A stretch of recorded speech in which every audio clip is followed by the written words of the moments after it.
Hello friend, welcome to Anshika education. आज हम chapter number 4 linear equation in two variable का आज जो है हम हल करने चल रहे हैं। तो उसमें मेन कंसेप्ट पहले हम पढ़ लेते हैं।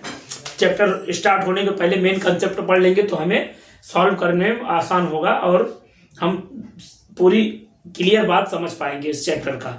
तो linear equation in two variable main concept हमारा क्या है? तो N equation is a statement is which one expression equal to another expression।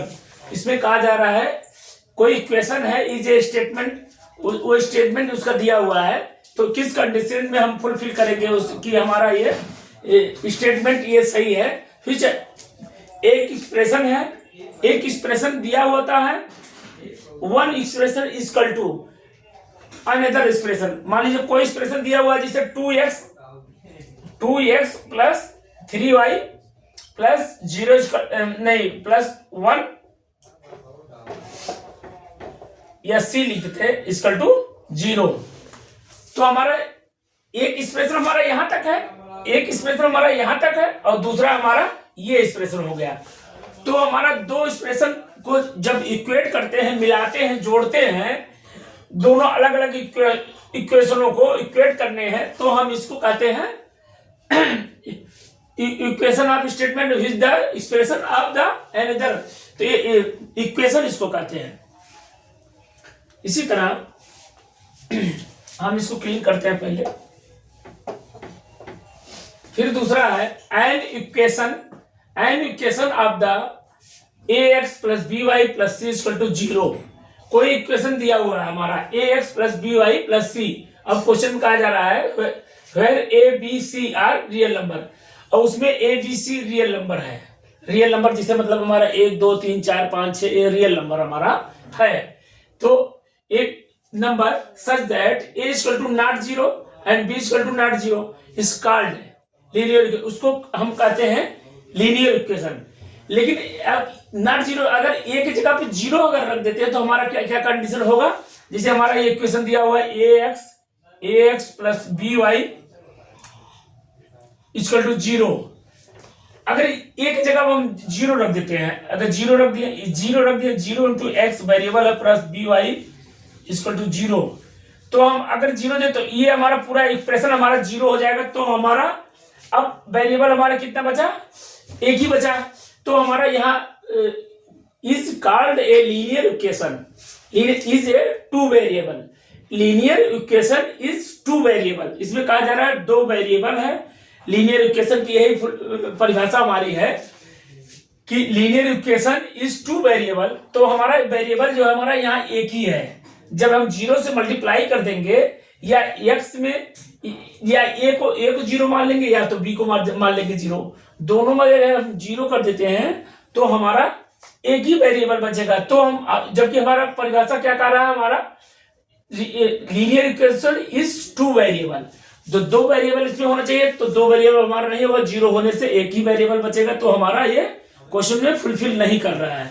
तो हमारा इस हिसाब से हमारा ये गलत हो जाएगा। तो a इक्वल टू नॉट 0 परिभाषा के अनुसार हम a को 0 नहीं कर सकते हैं और b को भी 0 नहीं कर सकते हैं। फिर तीसरा पॉइंट क्या दिया हुआ है?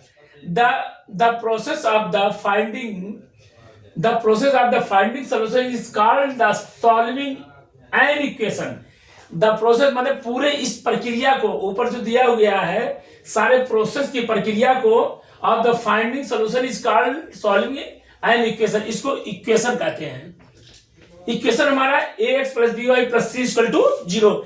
इसमें एक कंडीशन और हो सकता है, ये जो 0 है इसमें c में 0 कर सकते हैं, आप c को 0 रख सकते हैं।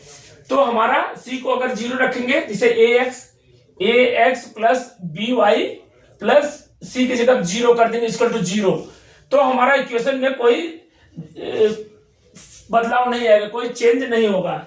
क्योंकि ax plus by equal to 0। तो हमारा टू वेरिएबल हमारा इसमें है, linear equation in two variable. तो हमारा एक वेरिएबल दो वेरिएबल, तो हमारा इसमें टू वेरिएबल है। तो हम c इक्वल टू 0 कर सकते हैं। A B equal to not zero करेंगे। फिर इसी तरह ये the process of finding the solution in called of solving it, and इस प्रोसेस को, सारी प्रक्रिया को हम अभी पढ़ चुके हैं, अगले चैप्टरों में भी पढ़ चुके हैं, लीनियर इक्वेशन भी स्टार्ट हो गया है। तो इस प्रक्रिया को हम काटते हैं solving an equation, solving an equation कहते हैं इस पूरी प्रक्रिया को। अब इसी तरह अगले the solving of the linear equation is not effect when. अब इसमें कहा जा रहा है कि solution of the linear equation is not effect, linear equation को इस कंडीशन में अगर है तो उसको कोई इफेक्ट नहीं होगा, लेकिन इस कंडीशन से अलग है तो हमें इफेक्ट होगा, उस पर, उसमें चेंज हो जाएगा।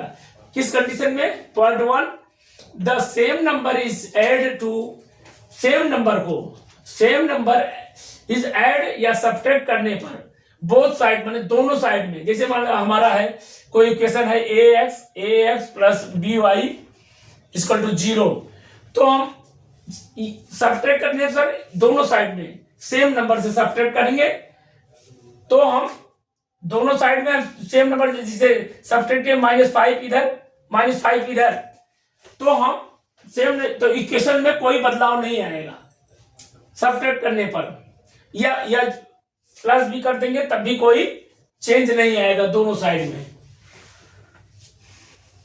इसी तरह क्वेश्चन 1 भी ये कंप्लीट होता है। फिर second number, both side of the equation, दोनों साइड, इक्वेशन के दोनों साइड मल्टीप्लाई या divide by the same number, non zero number. इसमें भी कहा दोनों साइड में मल्टीप्लाई या डिवाइड यदि 0 से कर रहे हैं हम, तो हमें पूरा चेंज हो जाएगा, सिस्टम चेंज हो जाएगा। अगर 0 से नहीं करेंगे तो हमारा इक्वेशन में कोई फेरबदल नहीं होगा। तो हम जैसे हम इक्वेशन में जब ये ax plus by equal to 0, यदि हम इसको 0 से मल्टीप्लाई कर दिए, दोनों साइड 0 से मल्टीप्लाई कर देंगे, तो हमारा पूरा सिस्टम 0 हो जाएगा, पूरा इक्वेशन हमारा 0 हो जाए। तो हमारा ये 0 से ना करके हम नॉन जीरो से करेंगे, नॉन जीरो से करने से हमारा इक्वेशन में कोई भी बदलाव नहीं आएगा। तो इस कंडीशन में, जो कंडीशन ये दिया हुआ है, इसके अनुसार हम, रूल के अनुसार हम इस चैप्टर को कंप्लीट करेंगे और इस पर ध्यान देंगे कि हमारा क्या फार्मूला, क्या रूल हमें आ रहा है, इसमें रूल पर ध्यान देना है और हमारा एक चैप्टर को कंप्लीट करना है। बाकी बाय बाय।